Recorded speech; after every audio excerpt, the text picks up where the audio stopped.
Leviticus chapter 22. Then the Lord said to Moses, "Tell Aaron and his sons to treat with respect the sacred offerings that the Israelites have consecrated to me, so that they do not profane my holy name.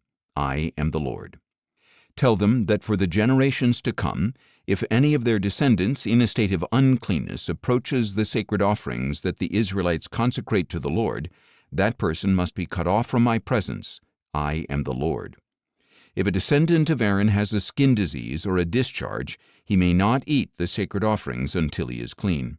Whoever touches anything defiled by a corpse or by a man who has an emission of semen, or whoever touches a crawling creature or a person that makes him unclean, whatever the uncleanness may be, the man who touches any of these will remain unclean until evening. He must not eat from the sacred offerings unless he has bathed himself with water. When the sun has set, he will become clean, and then he may eat from the sacred offerings, for they are his food. He must not eat anything found dead or torn by wild animals, which would make him unclean. I am the Lord. The priests must keep my charge, lest they bear the guilt and die because they profane it. I am the Lord who sanctifies them. No one outside a priest's family may eat the sacred offering, nor may the guest of a priest or his hired hand eat it. But if a priest buys a slave with his own money, or if a slave is born in his household, that slave may eat his food. If the priest's daughter is married to a man other than a priest, she is not to eat of the sacred contributions. But if a priest's daughter with no children becomes widowed or divorced and returns to her father's house, she may share her father's food as in her youth, but no outsider may share it. If anyone eats a sacred offering in error, he must add a fifth to its value and give the sacred offering to the priest. The priests must not profane the sacred offerings that the Israelites present to the Lord by allowing the people to eat the sacred offerings and thus to bear the punishment for guilt. For I am the Lord who sanctifies them. Then the Lord said to Moses, "Speak to Aaron and his sons and all the Israelites, and tell them, any man of the house of Israel or any foreign resident who presents a gift for a burnt offering to the Lord, whether to fulfill a vow or as a freewill offering, must offer an unblemished male from the cattle, sheep, or goats in order for it to be accepted on your behalf. You must not present anything with a defect because it will not be accepted on your behalf.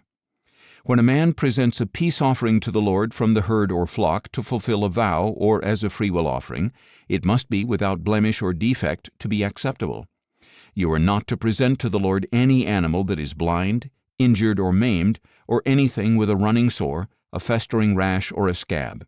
You must not put any of these on the altar as an offering made by fire to the Lord. You may present as a freewill offering an ox or sheep that has a deformed or stunted limb, but it is not acceptable in fulfillment of a vow. You are not to present to the Lord an animal whose testicles are bruised, crushed, torn, or cut. You are not to sacrifice them in your land. Neither you nor a foreigner shall present food to your God from any such animal. They will not be accepted on your behalf because they are deformed and flawed." Then the Lord said to Moses, "When an ox, a sheep, or a goat is born, it must remain with its mother for 7 days. From the 8th day on, it will be acceptable as an offering made by fire to the Lord. But you must not slaughter an ox or a sheep on the same day as its young. When you sacrifice a thank offering to the Lord, offer it so that it may be acceptable on your behalf. It must be eaten that same day. Do not leave any of it until morning. I am the Lord. You are to keep my commandments and practice them. I am the Lord. You must not profane my holy name. I must be acknowledged as holy among the Israelites. I am the Lord who sanctifies you, who brought you out of the land of Egypt to be your God. I am the Lord."